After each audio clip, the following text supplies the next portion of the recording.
Welcome to our channel. Today we how to verify Monday.com automations using time-based triggers, complete guide step-by-step clearly.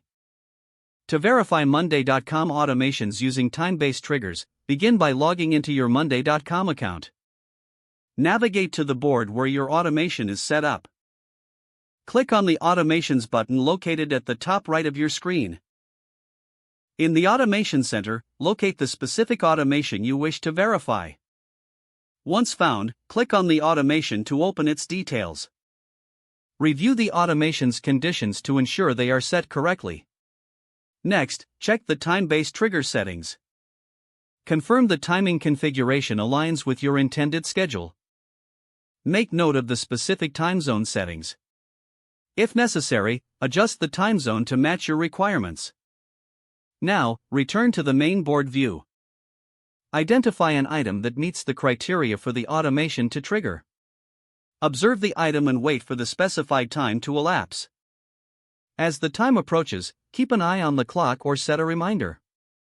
Once the time-based trigger is reached, monitor the item for changes. Verify that the expected action performed by the automation occurs. If the automation does not trigger, revisit your settings to identify any misconfigurations.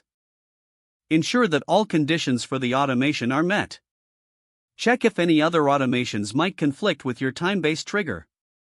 If needed, test the automation again after making adjustments. Once the automation successfully triggers, document the results for future reference. You have now verified the functionality of your Monday.com automations using time-based triggers. If the page does not load, refresh the browser or try again in a private or incognito window. Make sure you are using the correct email address, then retype it carefully to avoid small typos. If your password is not accepted, use the reset option and create a new strong password you can remember. Check your spam folder for verification or security emails, then complete any requested confirmation steps. Enable two-factor authentication if available to improve account security and reduce unauthorized access risk. After signing in, review your profile details so your contact information and settings are accurate and current. Don't forget to like this video and subscribe to our channel for more step-by-step tech guides.